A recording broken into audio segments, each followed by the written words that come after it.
नमस्तेऽस्तु महामाये श्रीपीठे सुरपूजिते शङ्खचक्र गदाहस्ते महालक्ष्मी नमोऽस्तुते।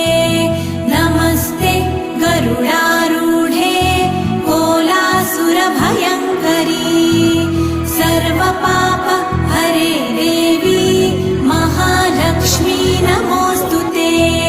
महादेव्यै च विद्महे विष्णुपत्न्यै च धीमहि तन्नो लक्ष्मी प्रचोदयात्।